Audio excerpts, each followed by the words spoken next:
आज हम देख रहे हैं कंपनी के लेखे। कंपनी की जो लेखे हैं, सबसे पहले इसका जो अर्थ है कि कंपनी शब्द लैटिन भाषा के कम अर्थात साथ साथ और पेनिस का अर्थ होता है रोटी से लिया गया है। इसकी जो परिभाषा है, कंपनी अधिनियम 2013 की धारा 2 सबसेक्शन 20 के अनुसार कंपनी से इस अधिनियम यानी वर्तमान में जो चल रहा है इस अधिनियम के अंतर्गत या इससे पूर्व पहले जो चलता था 1956 पूर्व के किसी अधिनियम के अंतर्गत पंजीकृत कंपनी से, यानी इस अधिनियम 2013 पूर्व अधिनियम 1956 के अंतर्गत अगर किसी कंपनी का रजिस्ट्रेशन हो गया तो वो सब क्या है, कंपनी है। प्रोफेसर हेने, कंपनी विधान द्वारा निर्मित कृत्रिम व्यक्ति है जिसका पृथक अस्तित्व और अविच्छिन्न उत्तराधिकार होता है और वो एक सार्वभौम मुद्रा से काम करती है। ये तो होगी कंपनी की परिभाषा। अब इसकी विशेषता के अंतर्गत देखें भी तो कंपनी एक समावेली संघ होती है, पृथक वैधानिक अस्तित्व होता है, कंपनी का जो दायित्व होता है वो कौन सा होता है, सीमित होता है, और स्थायी उत्तराधिकार और अविच्छिन्न अस्तित्व होता है, और सार्वभौम मुद्रा से काम करती है।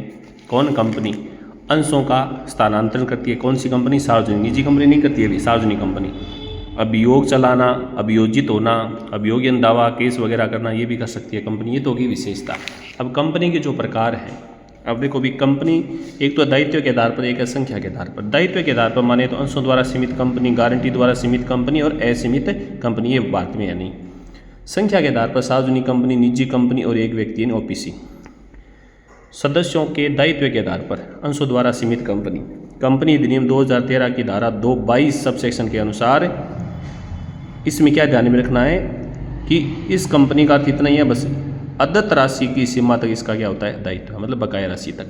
गारंटी द्वारा सीमित, इनके द्वारा दी गई गारंटी तक सीमित होता है। असीमित कंपनी जिसका दायित्व है, सदस्यों का दायित्व क्या हो, कोई सीमा निर्धारित नहीं हो, असीमित हो, और ऐसी कंपनी भारत में नहीं है अभी। अब सदस्यों की संख्या के आधार पर एक व्यक्ति कंपनी 2013-262 के अनुसार जो निजी कंपनी नहीं है, एकल स्वामित्व से भिन्न मानी जाती है। सदस्यों का दायित्व क्या होता है, सीमित होता है, और कंपनी के सदस्यों का पृथक वैधानिक अस्तित्व होता है। कंपनी अधिनियम 2014 नियम 3 के अनुसार कुछ नियम है कि एक व्यक्ति कंपनी केवल उस व्यक्ति द्वारा स्थापित की जा सकती है जो भारत का नागरिक हो और भारत का निवासी हो। एक एकल व्यक्ति कंपनी गैर बैंकिंग वित्तीय निवेश क्रियाओं में कार्य नहीं करेगी। ओपीसी की प्रदत्त पूंजी 50 लाख से अधिक नहीं हो सकती, और उसका औसत वार्षिक आवर्त जो है वो 2 करोड़ से अधिक नहीं हो सकता। इससे कम ही होगा, अधिक नहीं होगा। यानी पूंजी तो 50 लाख तक और वार्षिक टर्नओवर 2 करोड़ तक। निजी कंपनी 2013 की धारा 268 के अनुसार निजी कंपनी से ऐसी कंपनी से है जिसकी न्यूनतम, ये पूंजी वाला हट गया अभी, जो अपने अंतर्नियमों द्वारा अंशों के हस्तांतरण पर क्या प्रतिबंध लगाती है, जनता में अंश जारी नहीं कर सकती। निजी कंपनी में न्यूनतम सदस्य 2, अधिकतम सदस्य 200 तक सीमित है, जिसमें वर्तमान और भूतपूर्व कर्मचारियों को छोड़कर, यानी संख्या में इनको शामिल नहीं किया जाता है। अपनी किसी भी प्रतिभूति के क्रय हेतु, अब ये याद नहीं रखना है, अभी ये नियम वाला पूंजी वाला हट गया। अब अपनी किसी भी प्रतिभूति के क्रय हेतु जनता को आमंत्रित पर रोक लगाती है। जनता में अंश जारी नहीं कर सकती, न आवेदन भेज सकती। निजी कंपनी अपने नाम के अंदर प्राइवेट लिमिटेड लिखना अनिवार्य होता है। सार्वजनिक कंपनी है 271 में इसकी परिभाषा है। अब पूंजी वाला इसमें भी हट गया। जो एक निजी कंपनी नहीं है, न्यूनतम सदस्य 2, अधिकतम सदस्य संख्या पर कोई प्रतिबंध नहीं है, कितने भी हो सकते हैं। एक निजी कंपनी जो सार्वजनिक कंपनी की सहायक कंपनी है वह सार्वजनिक कंपनी मानी जाती है। सार्वजनिक कंपनी को अपने नाम के अंत में लिमिटेड शब्द लिखना होता है, तो ये ध्यान में रखना है। और सार्वजनिक कंपनी जनता में जारी कर सकती है। अंश पूंजी एक तो होती है अंश पूंजी। अंश पूंजी से उस राशि से जिसे एक कंपनी अपने अंशों का निर्गमन कर इकट्ठा करती है, और अंश उस अंश पूंजी को छोटे छोटे भागों में बांटती है, वो अंश है। और जो व्यक्ति इस छोटे से अंश को खरीदता है, जैसे 1 रुपये, 5 रुपये, 10 रुपये, 100 रुपये, वो उसका क्या होता है, मालिक या सदस्य या अंशधारी होता है। और जो अगर राशि हम निश्चित कर दें, फिक्स कर दें 100 रुपये, 10 रुपये, वो क्या होता है, अंकित मूल्य, फेस वैल्यू होता है। अब इसमें क्या है, अंशों के प्रकार। धारा 43 के अनुसार कंपनी की अंश पूंजी 2 प्रकार की है, समता और पूर्वाधिकार। समता जो क्या नहीं है अभी, एक तो समता अंशधारी होते हैं और दूसरे कौन से होते हैं, पूर्वाधिकारी। अब पूर्वाधिकार जो अंशधारी है उसके कई प्रकार हैं। अब पहले तो ये देख ले भी समता अंशधारी, इन दोनों की परिभाषा एक ही ध्यान रखनी है कि समता अंशधारियों को लाभांश और पूंजी का भुगतान पूर्वाधिकार अंशधारियों को करने के बाद किया जाता है। तो इसका पहला अधिकार किसका है? पूर्वाधिकार का। उसके बाद किसका अधिकार है? समता का। तो इनको जो भी है लाभांश हो चाहे पूंजी प्राप्त करने का अधिकार कब होता है? पूर्वाधिकार के बाद, और इनको पहले। दोनों की परिभाषा में इतना डिफरेंस है। अपूर्वाधिकार के प्रकार संचयी पूर्वाधिकार, जो अपने बकाया लाभांश को प्राप्त करने का अधिकार रखते हैं वो संचयी है, और जो अपने बकाया लाभांश का भुगतान प्राप्त करने का अधिकार नहीं रखते हैं वो असंचयी। अवशिष्ट भागी, जो बचे हुए जो शेष लाभ है उन लाभों में और हिस्सा प्राप्त करने का अधिकार रखते हैं वो अवशिष्ट भागी पूर्वाधिकार है। जो और बचे हुए लाभों में हिस्सा प्राप्त करने का अधिकार नहीं रखते वो अनावशिष्ट भागी है। परिवर्तन,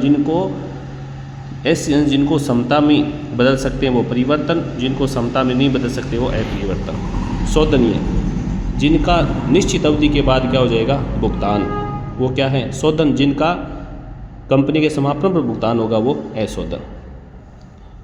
और इस प्रकार के अंश जारी करने की सरकार ने अनुमति क्या कर दी है? बंद कर दी है।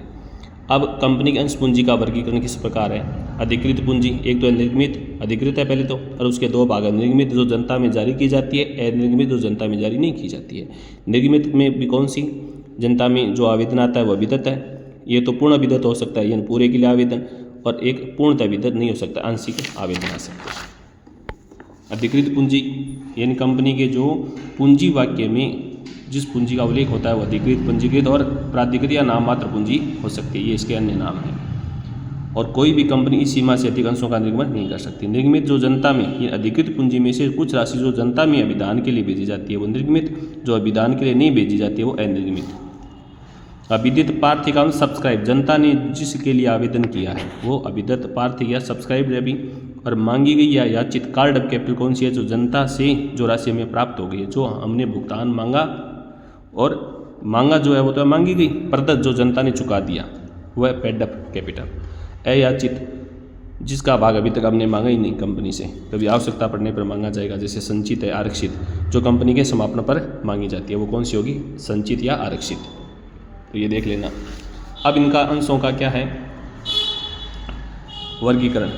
एक तो रोकड़ के लिए, रोकड़ के अतिरिक्त अन्य प्रतिफल के लिए जारी किए जाते हैं। एक रोकड़ के लिए, अगर संस्था को नगद पैसे की आवश्यकता हो तो उसके लिए अंश जारी किए जाते हैं। एक रोकड़ के अलावा जैसे व्यवसाय खरीदना हो, संपत्ति खरीदनी हो, सेवाओं के बदले अंश जारी करनी हो, तब अंशों का निर्गमन होता है।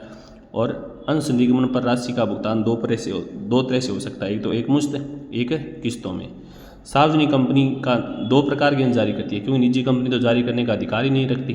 तो सार्वजनिक कंपनी के द्वारा दो प्रकार के अंश जारी होते हैं। एक तो दो प्रकार के अंश दो प्रकार से जारी किए जाते हैं। अंश तो दो ही होते हैं, दो प्रकार से। कौन से? सममूल्य, प्रीमियम पर। बट्टे पर सरकार ने क्या कर दिया? अब अंशों को जारी करना बंद कर दिया है अभी।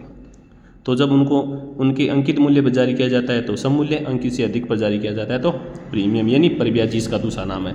कंपनी अधिनियम में कोई भी कंपनी अपने अंशों को बट्टे पर जारी नहीं कर सकती, ये तो धारा 53 कहती है। 54 में फिर क्या हुआ कि स्वेट अंशों को बट्टे पर निर्गमन किया जा सकता है, ये सरकार ने छूट दे दी। अंश निर्गमन की जो प्रोसेस है कि सबसे एक सार्वजनिक कंपनी द्वारा अंशों का निर्गमन करने हेतु कंपनी अधिनियम 2013, एक तो 2013 के नियम लागू है, और एक सेबी जो हमारा है, सेबी भारतीय प्रतिभूति विनिमय board, securities and exchange board of India, इसके नियम, इन दोनों के जो नियम, एक तो 2013 और एक सेबी, दोनों के नियमों का पालन करना आवश्यक है। सबसे पहले क्या होता है? सबसे पहले परिविवरण भेजा जाता है, विज्ञापन, वो लिखित वगैरह में हो सकता है। पहले सबसे पहले अंशों के जारी करने संबंधी पूरी डिटेल के साथ विज्ञापन भेजा जाता है जनता के बीच। आवेदन हो गया, फिर जनता के द्वारा क्या किया जाएगा? पहले विज्ञापन भेजा, फिर आवेदन आ गया। अब आवेदन के लिए भी क्या है? अभी 2013 का तो नियम क्या कहता है कि कम से कम आपको जो अंकित मूल्य है उसका 5% राशि प्राप्त करना आवश्यक है। किसके? अंकित मूल्य का 5। लेकिन सेबी क्या कहता है? निर्गमन मूल्य का 25% आपको प्राप्त करना आवश्यक है। फिर उसका क्या होगा? अलॉट। अब अलॉट किसको करना है? अब अलॉट के लिए भी नियम क्या है? तो एक तो न्यूनतम भी कितना आवेदन आए तब उसको अलॉट करना है। न्यूनतम अभिदान सेबी के अनुसार अंशों का अलॉटमेंट तभी तक नहीं हो सकता जब तक कि संपूर्ण निर्गमन का 90% के बराबर अभिदान प्राप्त नहीं होता। 90 से अगर अधिक अभिदान होगा तभी तो जारी कर सकते हैं। और कंपनी को परिविवरण निर्गमन की तारीख से 30 दिन तक सेबी द्वारा निर्धारित समय जैसे 120 के अंदर अगर न्यूनतम अभिदान प्राप्त नहीं होता है तो कंपनी परिविवरण जारी करने के 130 दिन में आवेदन राशि लौटानी होगी अगले 15 दिनों में। और नहीं लौटाने पर क्या होगा? 15% वार्षिक दर से ब्याज सहित लौटाना होगा। अगर मान लीजिए न्यूनतम अभिदान कंप्लीट हो जाए तो फिर अंशों का क्या होगा? अलॉट होगा। जिनको अंश दिए जाएंगे उनको क्या भेजा जाएगा? अभी आवंटन पत्र। जिनको अलॉट नहीं किए जाए उनको क्या भेजा जाएगा? खेद पत्र। फिर अंशों की अलॉट के बाद होगा फर्स्ट कॉल सेकंड कॉल, मांग राशि भेजी जाएगी। अब मांग के संबंधी नियम, 2 मांग के मध्य 1 माह का समय होना चाहिए। मांग की राशि अंशों के अंकित मूल्य के 25% से अधिक नहीं होगी। मांग की सूचना कम से कम 14 दिन पहले होगी। बकाया मांग पर लेकिन ये सारणी F के नियम है भी, बकाया मांग पर 10% की दर से ब्याज होगा, अग्रिम पर 12% की दर से ब्याज होगा। अब बकाया मांग कंपनी द्वारा अंशों के संबंध में मांगी गई वह राशि जिसका भुगतान अंशधारी द्वारा नहीं किया गया वो बकाया मांग कहते हैं। इस राशि को लेखांकन टिप्पणी नोट टू अकाउंट में अंश पूंजी में से घटाकर दिखाया जाता है। सारणी F के अनुसार इस पर 10% की दर से ब्याज होता है। अग्रिम कंपनी द्वारा न मांगी गई राशि जिसका भुगतान अंशधारी द्वारा कर दिया जाता है, अंतर नियमों के अनुसार कंपनी ने स्वीकार कर लिया हो तो अग्रिम राशि होगी। चिट्ठे में चालू दायित्व शीर्षक के उप शीर्षक यानी ये तो हेडिंग है और सब हेडिंग अन्य चालू दायित्व शीर्षक में दिखाया जाता है। सारणी F के अनुसार इस पर ब्याज कितना होता है 12% की दर से इस पर क्या होता है ब्याज। अब आगे का जो ये टॉपिक है हम अगले वीडियो में देखेंगे, तब तक के लिए धन्यवाद।